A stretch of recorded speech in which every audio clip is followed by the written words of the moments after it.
Monsieur le député. Merci. Michel Castellani pour le groupe Lyot.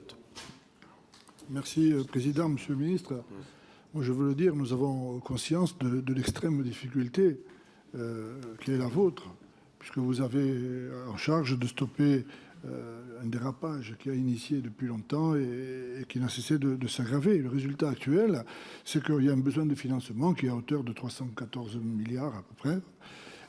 Ça veut dire 862 millions par jour, ce qui en dit long. Et que le coût de la dette, qui est de l'ordre de 54 milliards, si j'ai bien compris, entraîne une véritable hémorragie, puisque cette dette est détenue en majorité par des non-résidents. Alors moi, je ne vais pas revenir sur les différents aspects qui ont été évoqués ici tout au long de la réunion. Je veux aller simplement sur un point qui est la politique d'émission et qui me tient à cœur. Et je veux le répéter. Ne serait-il pas opportun de faire évoluer cette politique d'émission, c'est-à-dire la politique de France Trésor, pour être clair, en adoptant des mesures de fléchage vers l'épargne liquide domestique, puisqu'il y a cette épargne liquide qui est énorme, qui ne rapporte rien aux gens, et qu'on pourrait inciter, sur le modèle italien ou japonais, à souscrire des bons du Trésor, des obligations d'État. Les obligations d'État feraient que la dette resterait en plus grande partie domestique et donc minimiserait l'hémorragie et donc soutiendrait la consommation et donc les rentrées fiscales et minimiserait finalement tout ce système qui est un peu bloqué à l'heure actuelle. Ça, c'est le raisonnement macroéconomique que je voulais vous poser. Merci. Monsieur le ministre. Merci, merci Monsieur le Président, Monsieur le député.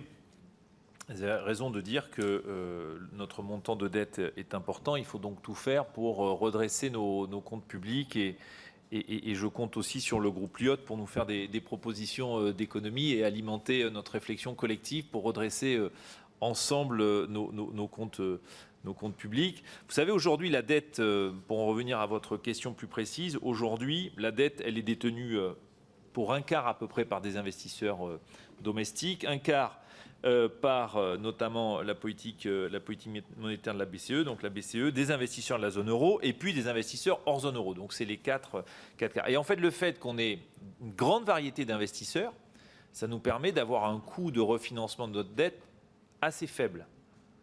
Pourquoi ? Parce que notre dette, elle est liquide, elle est demandée par une grande variété d'investisseurs. Et je crois qu'il faut absolument qu'on garde cette grande diversité d'investisseurs dans notre dette qui garantit le fait qu'elle est recherchée, qu'elle est liquide et donc à un bon coût de refinancement. Après, la question que vous posez, là, ça renvoie presque plus à notre débat macroéconomique.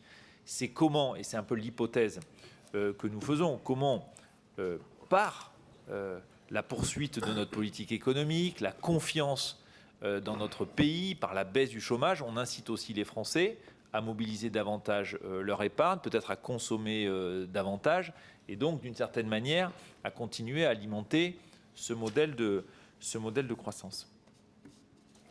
Merci. On va passer aux